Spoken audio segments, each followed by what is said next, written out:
Bab 241. Sengaja. Setelah berbicara, pihak lain langsung menutup telepon. Claire Sen hanya bisa mendengar nada sibuk, dan tidak ada waktu untuk mengucapkan sepatah kata pun setelahnya.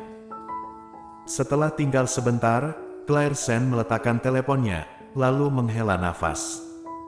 Ada yang salah. Pasti ada yang salah. Ketika Arthur Xiao mengirim dirinya kembali di siang hari, dia seolah-olah ingin berbicara dan berhenti berbicara, tetapi kemudian tiba-tiba berhenti. Jelas ada sesuatu yang disembunyikan darinya, tetapi dia tidak berani memberitahunya. Tapi apa sebenarnya itu, Claire Sen tidak bisa menebaknya sama sekali.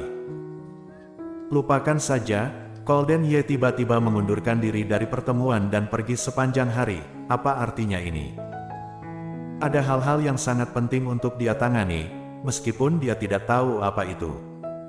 Tapi semua orang penasaran. Terutama setelah Claire Sen memutuskan untuk mengikuti kata hatinya, dia terutama berharap bahwa dia bisa melebur dengan Golden Ye dan kehidupan perlahan-lahan berjalan ke dalam hatinya, jadi dia secara alami ingin mengetahui urusannya.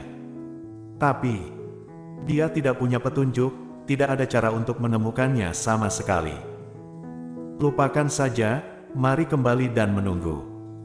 Melihat kapan Arthur Xiao akan menemukannya kembali, Claire Sen kembali ke kamar. Berbaring di sofa empuk, Claire Sen memandangi langit-langit seputih salju, tanpa sadar mengulurkan tangannya ke perut bagian bawah, dan bergumam, "Sayang, jika Mommy ingin bersamanya, akankah dia? Maukah menerimamu?"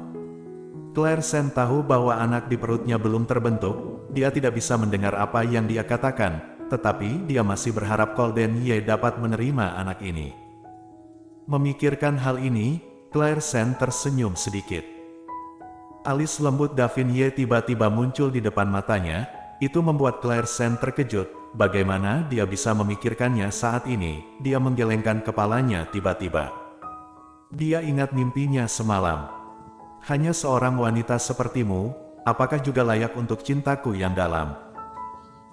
Suara acuh tak acuh terdengar di telinga tanpa ampun, dan alis Golden Ye dingin, tidak berlebihan untuk mengatakan bahwa itu adalah dunia yang dingin.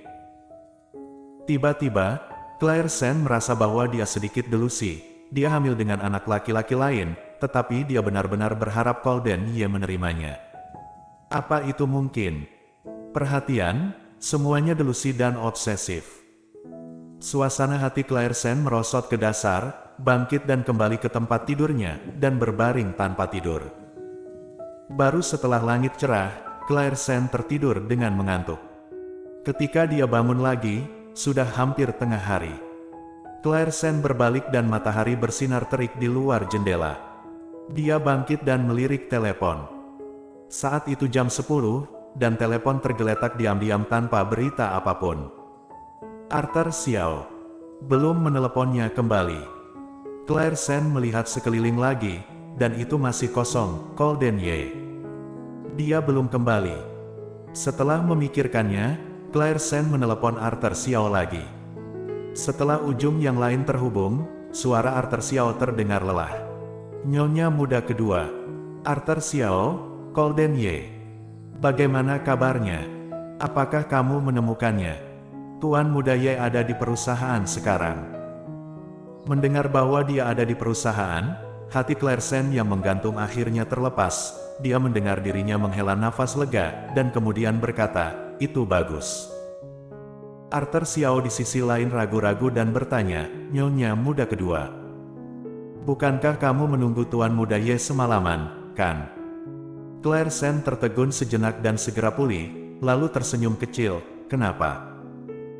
"Aku hanya bertanya dengan santai, karena dia baik-baik saja, maka aku akan menutup telepon dulu."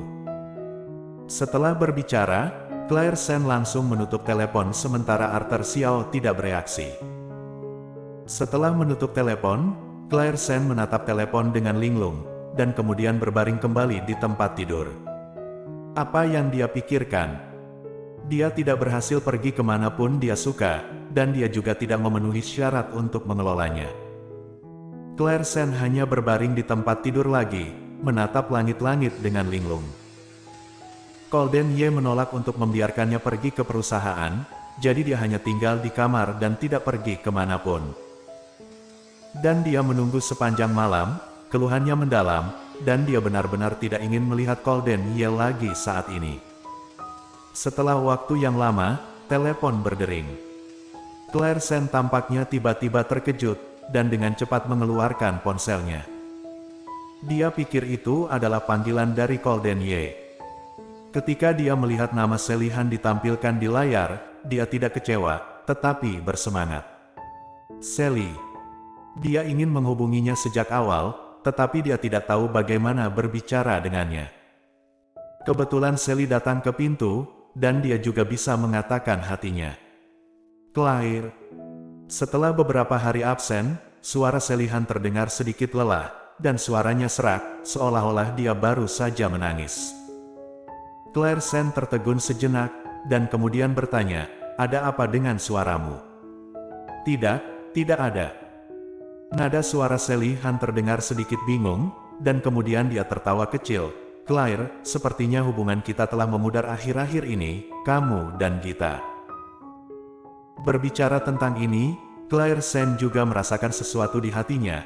Tampaknya setelah kedua orang itu berselisih pendapat, hubungan antara keduanya relatif lebih dingin, tidak sepanas sebelumnya.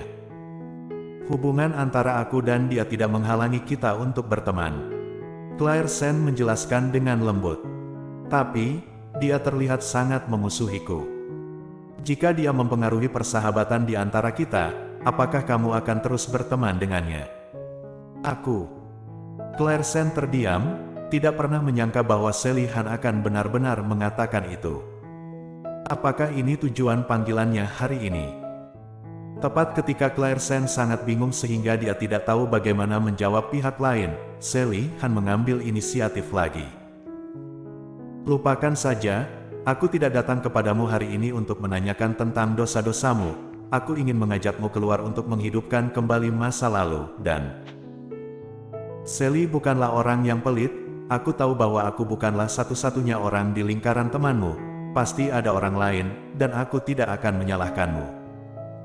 Mendengar ini, Claire Sen akhirnya menunjukkan senyumnya lagi. "Hebat Sally, kamu tidak keberatan, aku masih berjuang. Kita bertemu di toko makanan penutup yang kita temui sebelumnya, oke?" Sally Han suka makanan penutup. Meskipun Claire Sen tidak menyukainya, dia tidak berpikir ada masalah, jadi dia mengangguk, "Jika kamu menyukainya, maka aku akan mandi dan pergi." "Oke." Setelah menutup telepon, Claire Sen dengan cepat bangkit untuk berganti pakaian, dan kemudian bergegas keluar untuk menemui Sally Han. Setelah tiba di toko makanan penutup yang disepakati, Claire Sen memasuki toko dan melihat Sally Han duduk di dekat jendela. Dia mengenakan gaun kasa merah muda hari ini. Rambutnya dikeriting dengan indah dan warnanya tampak baru dicat. "Claire, di sini." Sally Han memberi isyarat padanya. Claire Sen berjalan ke arahnya dan duduk, dan bertanya, "Sally, apakah kamu menata rambutmu?" Begitu mereka duduk, pelayan datang dan menyerahkan menu kepada mereka. Claire Sen masih memiliki senyum di wajahnya, tetapi ketika dia melihat Sally Han mendekat untuk mengambil menu, dia tertegun. Karena ketika Sally Han berada di dekatnya, sepasang anting-anting itu terbuka begitu saja. Sally Han sangat suka berdandan, Claire Sen tidak akan terkejut dengan anting seperti apa yang dia kenakan. Tapi hari ini, pasangan di atas telinganya kebetulan. Pasangan yang dia lihat dari kotak di anting merah muda Golden Ye. Bersambung.